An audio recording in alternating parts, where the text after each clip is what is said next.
Terima kasih Anda masih bergabung sama kami. Pemirsa, PT Indofood CBP Sukses Makmur Tbk atau ICBP memutuskan untuk membagikan dividen tunai kepada para pemegang sahamnya sebesar Rp2,91 triliun atau Rp250 per saham untuk periode tahun buku 2024. Ya, keputusan ini telah mendapatkan persetujuan dari pemegang saham dalam rapat umum pemegang saham tahunan yang digelar pada tahun lalu. Dividen ini berasal dari laba bersih yang dapat diatribusikan kepada pemilik entitas induk sebesar Rp7,07 triliun.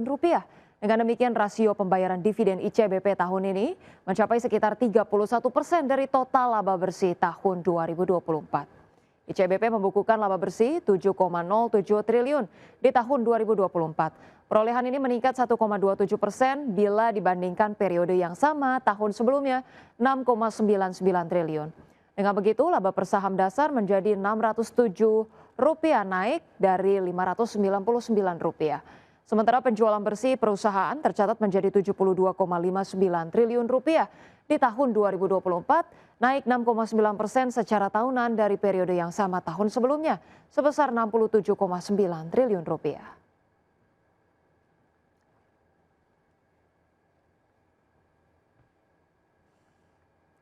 Pemirsa, emiten tambang PT Bumi Resources Tbk berharap tambang emas terbaru perseroan di Australia dapat mulai berproduksi pada tahun 2026 mendatang. Ya, Vice President Investor Relations and Chief Economist Bumi Resources Ahmad Reza Wijaya mengatakan dengan akuisisi tambang Wolfram di Australia, perseroan berharap tambang tersebut dapat berproduksi pada 1 atau 2 tahun pertama sehingga dapat menambah pendapatan perseroan dalam jangka pendek.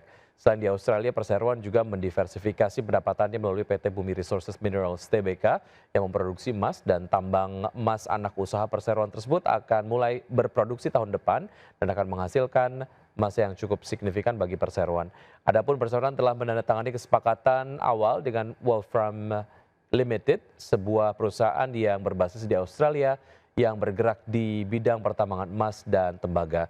Manajemen Bumi menyebut akuisisi Wolfram merupakan langkah strategis yang sejalan dengan rencana transformasi perseroan yang memberikan nilai tambah bagi para pemegang saham Bumi.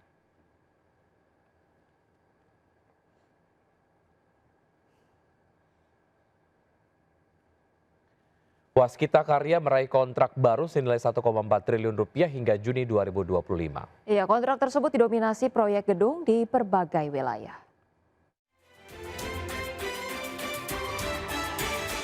Total kontrak baru Waskita Karya mencapai Rp1,4 triliun hingga Juni 2025. Sebagian besar berupa proyek gedung seperti DPRD Daerah Istimewa Yogyakarta, RSUD Ahmad Berahim di Kalimantan Utara, serta RSUD Tuan Besar Syarif Idrus di Kalimantan Barat. Saat ini Waskita mengelola 52 proyek termasuk LRT Velodrome, Manggarai, dan Bendungan Jeragung. Waskita juga mendapat kontrak di Ibu Kota Nusantara untuk peningkatan jalan di KIPP dengan nilai Rp396,6 miliar. Perseroan kini lebih selektif memilih proyek yang beresiko rendah, berbasis monthly payment, dan dengan uang muka. Transformasi bisnis dan tata kelola juga terus diupayakan. Waskita telah menurunkan total utang dari Rp84 triliun menjadi Rp68,14 triliun pasca restrukturisasi. Utang vendor turun hingga 84% dan pembayaran pajak selama 2024 meningkat 116% secara tahunan. Kedepan Waskita fokus memperkuat core bisnis dan SDM. Berbagai sumber, IDX Channel.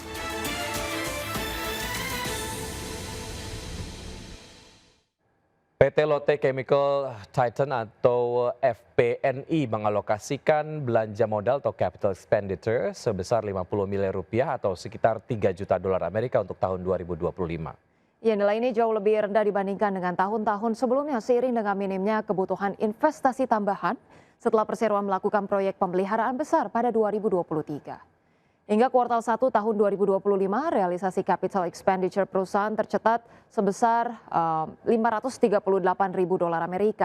Penurunan belanja modal ini disebabkan oleh selesainya sejumlah proyek besar tahun lalu yang membutuhkan investasi signifikan.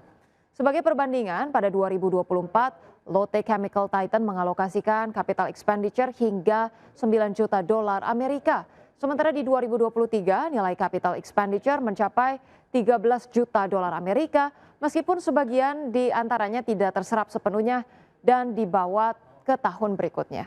Dengan alokasi capital expenditure yang lebih kecil di 2025, perusahaan akan mengalihkan fokus pada optimalisasi operasional dan efisiensi biaya.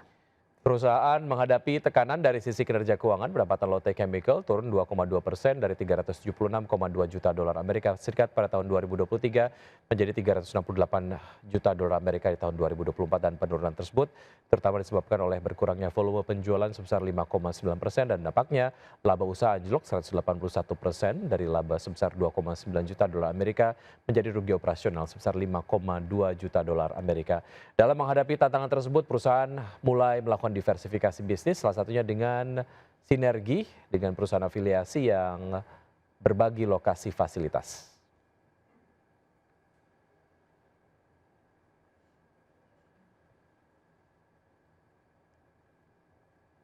Pemirsa, berbagai informasi menarik lainnya masih akan kami hadirkan usai jeda berikut ini. Tetaplah bersama kami di Market Pass.